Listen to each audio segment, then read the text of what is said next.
আসসালামু আলাইকুম। ষষ্ঠ শ্রেণী গণিত ষান্মাসিক সামষ্টিক মূল্যায়ন 2024-এর সম্ভাব্য 10টি অঙ্ক নিয়ে এখন আলোচনা করা হবে, গুরুত্বপূর্ণ 10টি অঙ্ক। কাজ 1, মিনার মামা মিনাকে জন্মদিনে একটি উপহার দিয়েছে, কিন্তু উপহার বক্স খুলতে লাগবে কোড।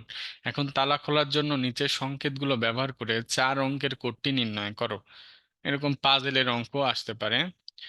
কাজ 2, ষষ্ঠ শ্রেণীর ছাত্রী রাইসা ও ফারিয়া তাদের শিক্ষা প্রতিষ্ঠানের মাঠের কেন্দ্রবিন্দু থেকে ডান দিকে 6 ধাপ এবং বাম দিকে 5 ধাপ অতিক্রম করে যথাক্রমে এ ও বি বিন্দুতে অবস্থান পৌঁছে ডান দিকে ধনাত্মক বিবেচ্য এ ও বি এর অবস্থান সূচক সংখ্যা চিহ্ন সহ লিখো। রাইসা ও ফারিয়ার অবস্থান সংখ্যা রেখায় দেখাও। রাইসা ও ফারিয়া আরো 1 ধাপ করে অগ্রসর হলে তাদের অবস্থান সূচক সংখ্যা রেখা ব্যবহার করে যোগ করো। বইয়ে আছে, দেখবা 2য় অধ্যায়। কাজ 3, বালতি ও পানির সাহায্যে অ্যাক্টিভিটি। এটা হলো 3য় অধ্যায়। আগেরটা ছিল 2য় অধ্যায়ের, এটা 3য় অধ্যায়ের অনুশীলনের অঙ্ক, বালতি এবং অ্যাক্টিভিটি। দেখবা একটু ভালো করে, হুবহু আছে অনুশীলনীতে। কাজ 4, এবার তোমরা প্রত্যেকে লটারির মাধ্যমে 2টি সংখ্যা বেছে নাও। লটারিতে পাওয়া সংখ্যা দুটি দ্বারা ইউক্লিড পদ্ধতিতে গসাগু নির্ণয়ের কাজটি করো। ভাগ প্রক্রিয়ায় গসাগু নির্ণয়ের প্রক্রিয়া সম্পর্কে দেখাও। ছবি টবি এঁকে দেখাইতে হবে। কাজ 5, একটি মজার কাজ আছে তোমার জন্য। নিচের ধাপগুলো অনুসরণ করে এবং সমগ্র কাজের বিস্তারিত বর্ণনা খাতায় লিখে ও ছবি এঁকে দেখাও। কোনো এক মাসে তোমার বাড়ির সকলে মিলে মোট কয়টি ডিম খাওয়া হয়েছে তার হিসাব করো। প্রয়োজনে অভিভাবকের সাহায্য নাও। এবার তোমার এলাকায় কোনো একটি দোকানে গিয়ে ডিমের ডজন কত দামে বিক্রি হয় তা জিজ্ঞাসা করে জেনে নাও। তুমি কি খাতা কলম ছাড়াই দোকানে গিয়ে দাঁড়িয়েছো? বের করতে পারবে ওই মাসে ডিম কেনার জন্য তোমার কত খরচ হয়েছে? বাড়িতে ফিরে খাতা কলম নিয়ে ছবির মাধ্যমে খরচের হিসাব করে দোকানে থাকা অবস্থায় তোমার হিসাব সঠিক ছিল কিনা নিশ্চিত করো।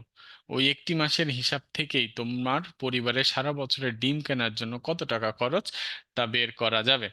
ডিমের দাম প্রতিটা মাসে একই না হলে সারা বছরের হিসাব করতে কী ধরনের সমস্যা হতে পারে বলে তুমি মনে করো? কাজ 6, তিশা 2500 টাকা নিয়ে খুলনা থেকে সিলেটে যাওয়ার বাসে উঠলো। বাস ভাড়া দিতে হলো 800 টাকা। যাওয়ার পথে বাস থামলে তিশা কিছু খাবার কিনে খেলো। সিলেট পৌঁছানোর পর সে দেখলো তার মোট টাকার শতকরা 80 ভাগই খরচ হয়ে গেছে। এখন তুমি কি বলতে পারবে বাস ভাড়া তিশার কাছে থাকা মোট টাকার শতকরা কত অংশ? তিশা মোট কত টাকা খরচ করেছে? তিশার কাছে কত টাকা অবশিষ্ট ছিল? তিশা কত টাকার খাবার খেয়েছিল? খাবার খরচ মোট টাকার শতকরা কত অংশ? খাবার খরচ মোট খরচের শতকরা কত? কাজ 7, তুমি কি এমন কোনো গল্প বা ঘটনা জানো যেখানে অনুপাত শব্দটি ব্যবহার করা হয়েছে, অথবা কোথাও কি অনুপাত শব্দটি বা অনুপাত চিহ্ন লেখা দেখেছো? এরকম কয়েকটি বাস্তব ঘটনা খুঁজে বের করো এবং কিভাবে খুঁজে পেলে তা কোথায় পেয়েছো তার ছবি অথবা বর্ণনা লিখো। কাজ 8, এটা ভগ্নাংশের খেলা। এই অধ্যায়ের অনুশীলনীতে দেখো মানুষের ছবি আছে, অনুশীলনীতে হুবহু এই অঙ্কটা আছে, দেখবা তোমরা। কাজ 9, অহনা ও তার ছোট ভাইয়ের জন্য সালাদ তৈরি করতে গিয়ে অহনা সালাদের উপকরণ হিসেবে নিচের জিনিসগুলো ব্যবহার করলো। এটাও ভগ্নাংশের গল্প, হুবহু আছে, দেখে নিবা তোমরা। কাজ 10, সুবর্ণপুর গ্রামে এক রাখাল ছিল, তার নাম বশির। এটা একটু ভালো করে খেয়াল করো, এটাও বইয়ে আছে, ভগ্নাংশের গল্প, সুবর্ণপুর গ্রামের গল্প এটা। তো এখানে প্রথমে আমাদের এই গল্পটা পড়তে হবে। এই গল্পটা ভালো করে একটু পড়বা তোমরা। যদি বইয়ে একটু খুঁজবা তাহলে খুঁজে পাবা। তারপর এই গল্পটা পড়ার পরে আমাদের এখান থেকে প্রশ্নের উত্তর দিতে হবে।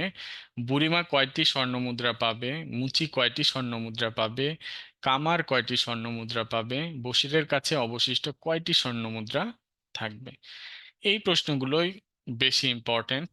ঠিক আছে, এগুলো ভালো করে প্র্যাকটিস করো, এই টাইপ প্রশ্নই আসতে পারে। এছাড়া আমাদের কি কি পড়তে হবে চূড়ান্ত সাজেশন দেওয়া আছে, সেটাও দেখতে পারো যে বিস্তারিত কি কি পড়া লাগবে আরো। সবাই ভালো থেকো, সুস্থ থেকো, আল্লাহ হাফেজ।